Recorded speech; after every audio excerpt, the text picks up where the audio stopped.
Latar belakang Makassar adalah ibu kota dari Provinsi Sulawesi Selatan. Makassar merupakan pusat perdagangan di Indonesia bagian timur.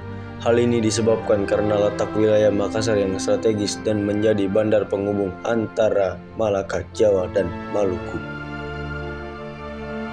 Dengan adanya pusat perdagangan yang luas tersebut, maka seluruh jalur perdagangan di daerah Makassar dapat dikuasai oleh Belanda. Awalnya Belanda menghalangi para pedagang Makassar untuk membeli rempah-rempah dari Maluku, hingga akhirnya Belanda dapat memonopoli perdagangan di Makassar. Hal tersebut sangat ditentang oleh penguasa daerah Makassar, terutama Sultan Hasanuddin.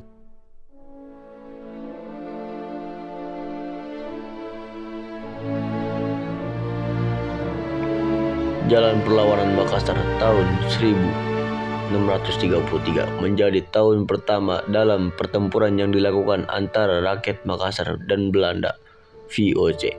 Pertempuran yang kedua kalinya terjadi pada tahun 1654. Dalam kedua pertempuran tersebut, VOC selalu mengalami kegagalan. Kegagalan yang dialami tersebut karena pelaut Makassar memberikan perlawanan sengit terhadap VOC. Pada tahun 1666 sampai 1667 terjadinya untuk ketiga kalinya pertempuran antara rakyat Makassar dan Belanda. Pertempuran tersebut dalam bentuk perang yang besar. VOC dibantu oleh pasukan Raja Bon, yaitu Arupalaka, dan pasukan Kapten Yonker dari Ambon. Mereka membantu VOC karena mereka memiliki masalah terhadap Sultan Hasanuddin.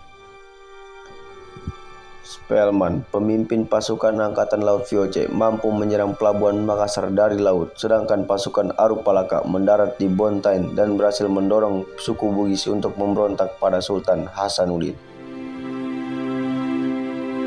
Pasukan Arupalaka juga melakukan penyerbuan ke Makassar. Meskipun terjadi perang yang dahsyat, Sultan Hasanuddin dan rakyat Makassar masih dapat mempertahankan kota Makassar, sehingga Sultan Hasanuddin dijuluki oleh Belanda ayam jantan dari timur.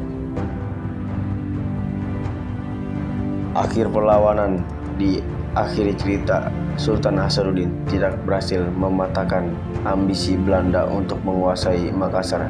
Sultan Hasanuddin terdesak dan dipaksa untuk menandatangani perjanjian Bonggaya pada tahun 1667. Isi perjanjian tersebut yaitu: yang pertama, Belanda memperoleh monopoli dagang rempah-rempah di Makassar.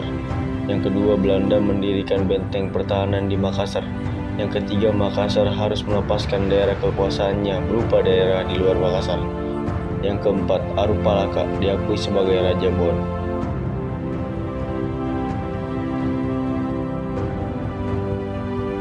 Dua tokoh yang disebutkan di dalam video: Sultan Hasanuddin, tokoh Makassar; Spelman, tokoh Belanda.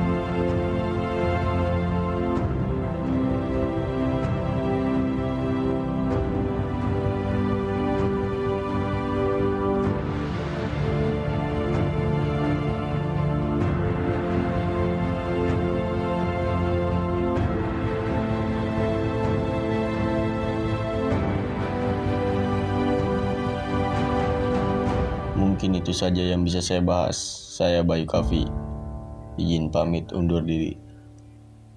Thanks for watching.